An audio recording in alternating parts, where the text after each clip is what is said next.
Beautiful day in Chicago. But anyway, today we are working on the Golf Sportwagen. Had some damage here on the passenger mirror. Okay, it's gonna cost you 800 or so bucks, 900 bucks to replace this one mirror. 250 bucks, AliExpress. Power folding mirrors, Chinese OEM. The driver's side done. Yeah, you only get choice of black or white caps, and since the original blue cap for this car was destroyed, owner mentioned that she wouldn't mind having the black one, so we're gonna go with it. Like I said, driver's side is done, so I'll go through all the steps of what it takes to actually change this out. Here we go. And the first thing you need to do is pull off this trim piece on the handguard, or in the door pull rather. You can see there's a little slot here for a trim tool.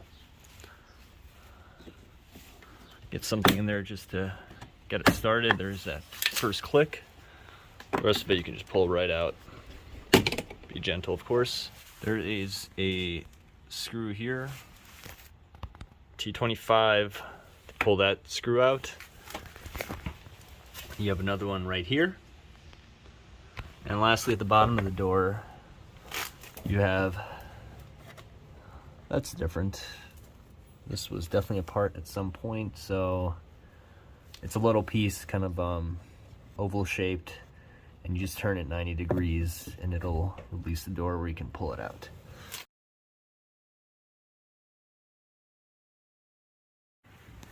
Okay, with those bolts out, I found the easiest way to get this removal started is to get a tool such as this inserted here. This is one of the locations where one of the door clips are. Get it in a little bit and then there we go. Okay guys, like I said, we are ready to basically pull this door card out. Grab a hold here, you can grab a hold at the bottom, and then simply, that takes some effort here, but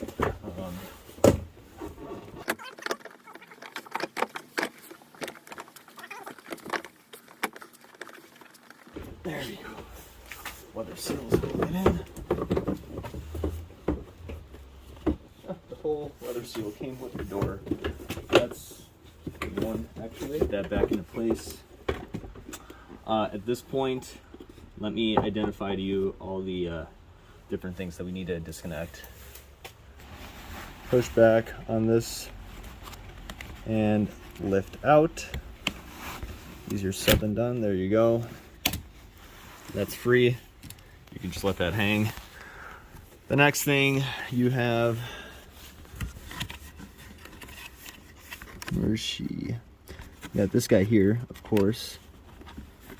It helps have picks for these sort of things, but let's see if we can make do.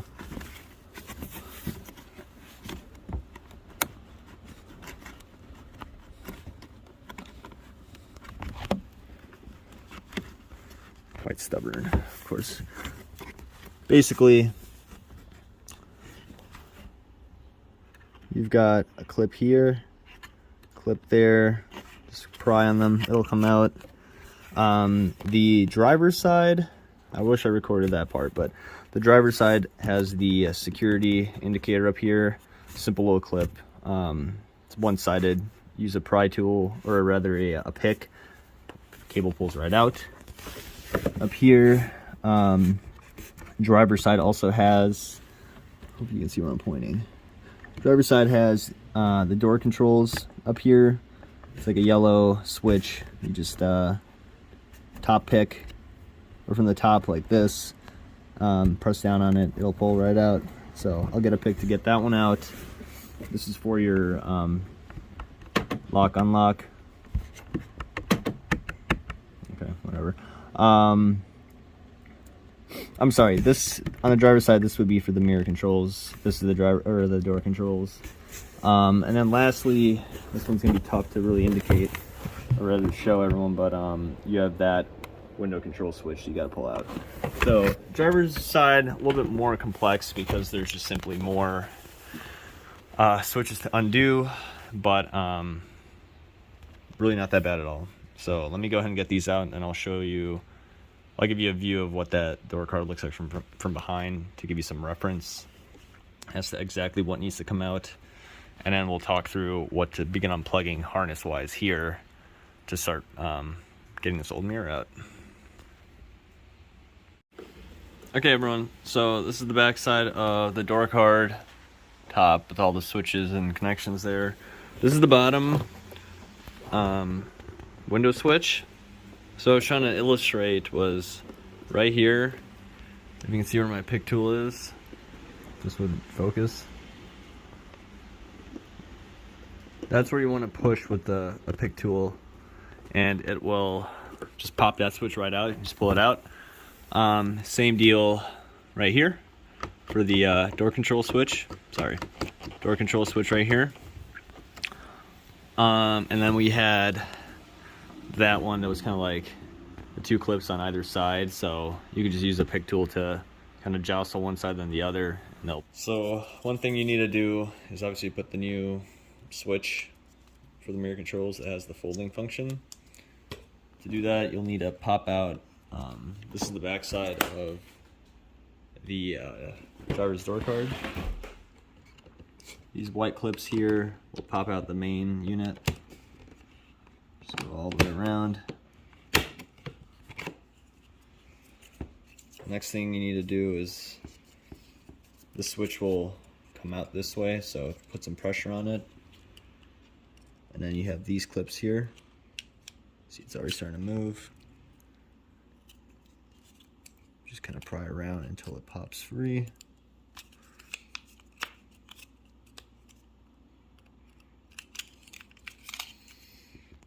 Old switch. Well, old unit.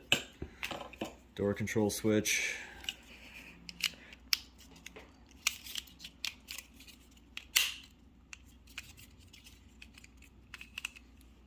Ready to go back in?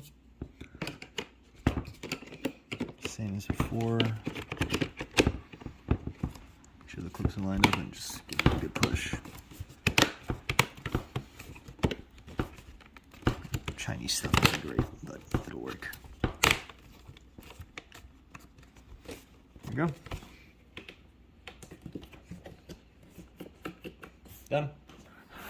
Okay, before I actually undo the bolts for same T25 that was for the actual door card, I'm going to actually undo the necessary wires that we're going to fish out through here. So it's going to be this guy right here. You just got to pick in there, pull that out, and then you can just get your finger in there to pull it out. So that's your main controls for everything. And then the pain in the butt part, the reason I'm making this video is to show you guys how to quickly and easily be able to retrofit power folding mirrors on the cheap for a car that has blind spot, because you can buy like the DAP kit or, you know, whatever from whatever other suppliers, but they're, I don't know, they're exorbitantly expensive. I thought there was something complicated to them, but I realized that the blind spot monitor, the actual sensor, is in the back corner of the car. There's absolutely nothing special about the mirror itself besides it being, you know, the unique glass for the actual blind spot light, and that wire that runs to that light goes through the housing, or goes through this the conduit and clips in right here. So I'm gonna unclip this. This is unclipped. At that point, I'm going to tape the ends to zip tie. Anything really works. I just found this to be pretty effective because it's just long enough to give you a little extra slack and routes it perfectly. Oh, and then one other thing, because this I completely forgot about when we did the other day on my buddy's Alltrack. Don't forget about this, otherwise you're not going to pull that harness through. Okay, so I have the ends of the harness taped to this zip tie. It's ready to go in there. I did also cut out that grommet weather seal feller that sits right here. It gets stuck on the window rail somewhere up here, so you're not going to reuse it. You can cut it off. So with that said, I'm ready to actually take the mirror out. And I think earlier I mentioned T25 Torx. It's actually T30. definitely want to make sure you're not going to strip these out or anything like that.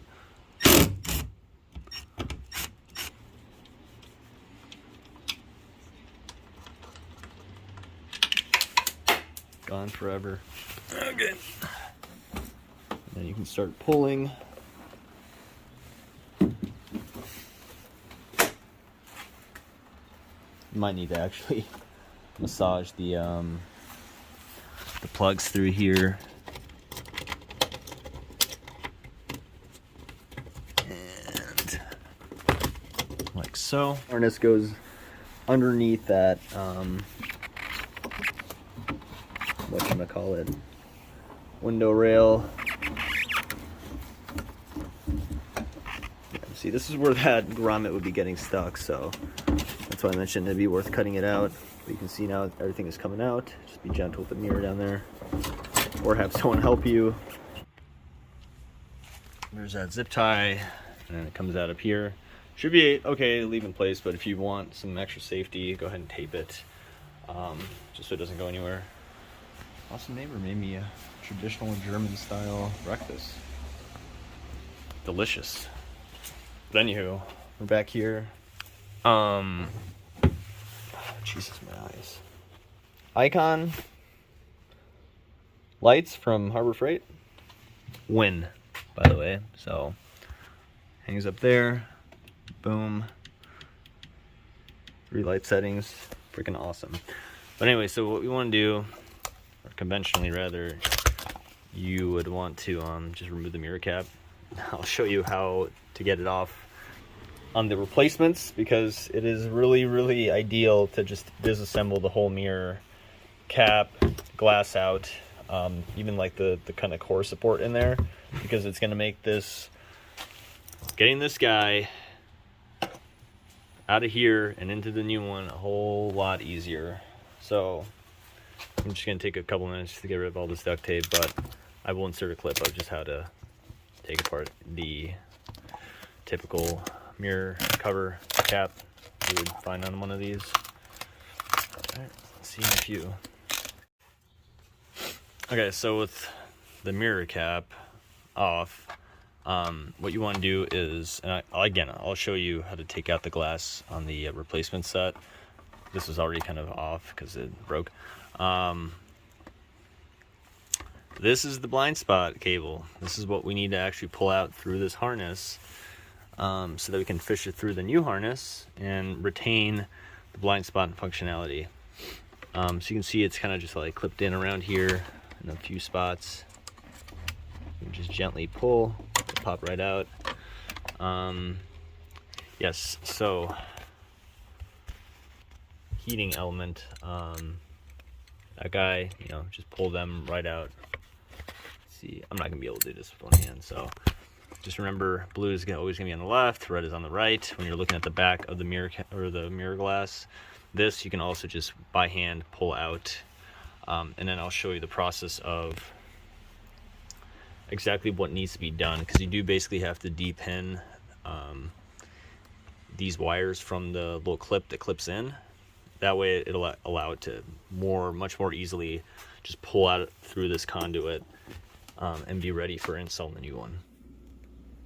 So when I talked about de-pinning the cables out of this clip for the blind spot monitor, if you can see, you basically just have to push down. Pops right out. And then this is a little tricky, but same deal basically to get them out. Let's see.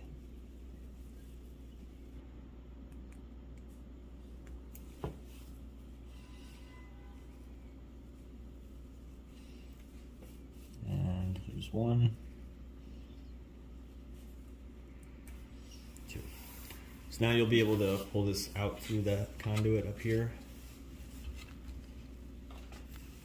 And then we'll just cut a slit in the new one to fish the ends through, and it'll be quite easy. So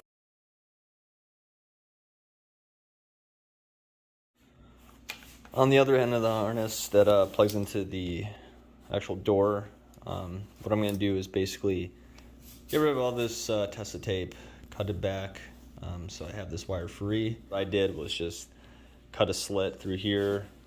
Really just enough that you can start pulling this wire through. What you want to do on the mirror side is pop out this like retaining nut or washer thing, whatever it is, to give this a little bit more slack. So right now it's quite taut.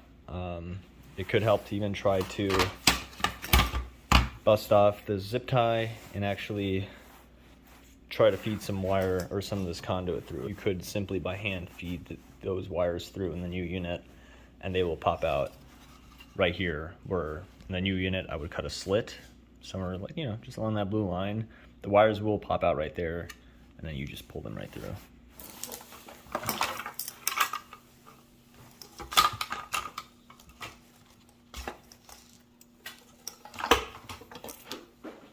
There it is. One of the main things you need to do is actually get this glass off. So what you do is basically set it to, you know, full right or whatever it would be. Just push on the ends here, and then you get your fingers behind here and try to push from the middle with your fingers, but it might break. Big deal. I'm not using this glass anymore. And just kind of massage it out. Might take some effort, but there we go. Oh, broke nothing. How about that? That's what it looks like inside.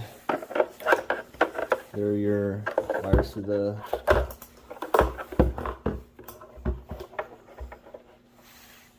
glass here. So we're just gonna get some pliers and just kind of pull them out. So now that the glass is off, to get the cap off, it's these little clips right here. You just gotta pry down, and one right there. You can't see very well. There it is.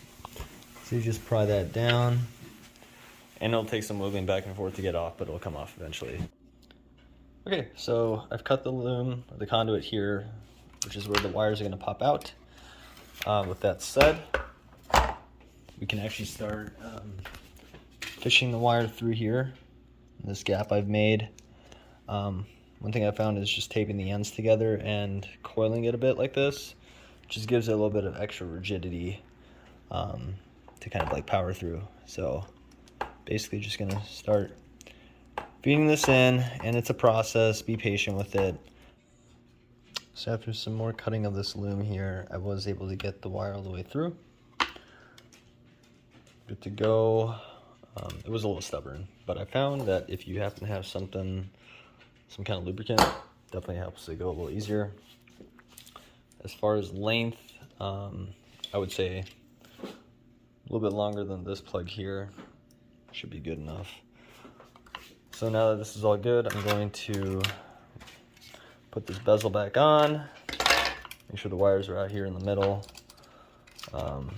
Before you do that, it's gonna go on.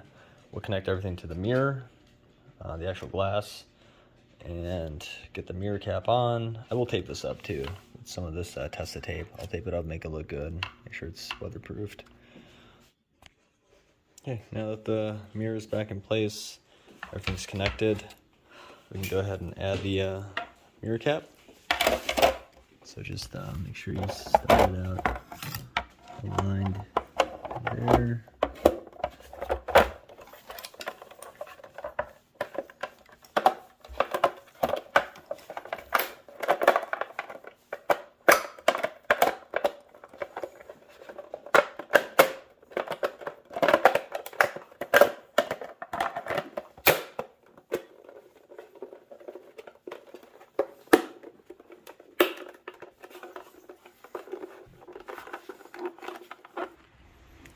Here is the finished product. Loom through here. This is the blind spot harness. That's part of the door. This guy goes in here. Getting this guy in is a pain. I learned that the easiest way is just to pull this grommet out, disconnect everything from up here. That way it hangs down, and you can get in there with your fingers would be the easiest, or these two. Get it just enough lined up, then get a pick, and then pull that little clip in, and good to go. So really, that's it. Install is done, and just going to go connect all the harnesses back on the door panel, hook that on, boom, done. And just gotta do the coating to learn the car that it now has folding mirrors. That's it.